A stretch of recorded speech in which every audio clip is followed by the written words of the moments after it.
Friends, বলুন তো রবীন্দ্রনাথ ঠাকুর বড় না বঙ্কিমচন্দ্র চট্টোপাধ্যায় বড়?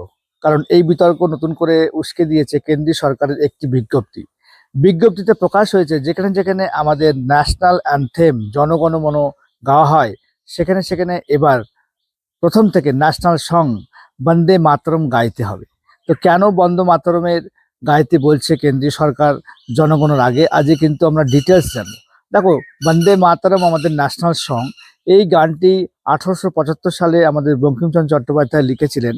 1882 খ্রিস্টাব্দে এটি আনন্দমঠ পত্রিকা বেরোয় এবং 1896 সালের কলকাতা অধিবেশনে গানটি গাওয়া হয়। এই গানটির মোট 6টি স্তবক রয়েছে, কিন্তু 1937 সালে কংগ্রেস ওয়ার্কিং কমিটি এই গানটির 4টি স্তবক বাদ দেয়, মাত্র 2টো স্তবককেই ন্যাশনাল সং হিসাবে গ্রহণ করে।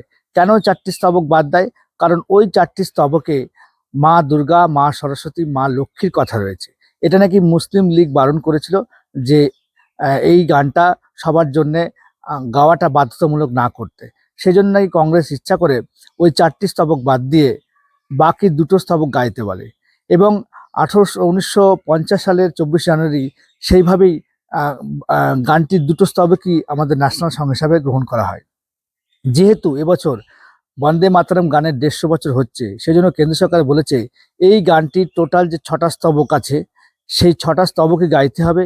এবং এই গানটি টোটাল গাইতে টাইম লাগে 3 মিনিট 10 সেকেন্ড, এবং আমাদের যে জনগণ মন রয়েছে সেটি হচ্ছে লাগে 52 সেকেন্ড। না, তো আমাদের ভারতীয় এবং বাঙালি, বঙ্কিমচন্দ্র আমাদের একজন ভারতীয় এবং বাঙালি, এই দুটো কোনো ডিসপিউট নেই, এবং দুজনেই আমাদের এই বাংলারই বীর সন্তান।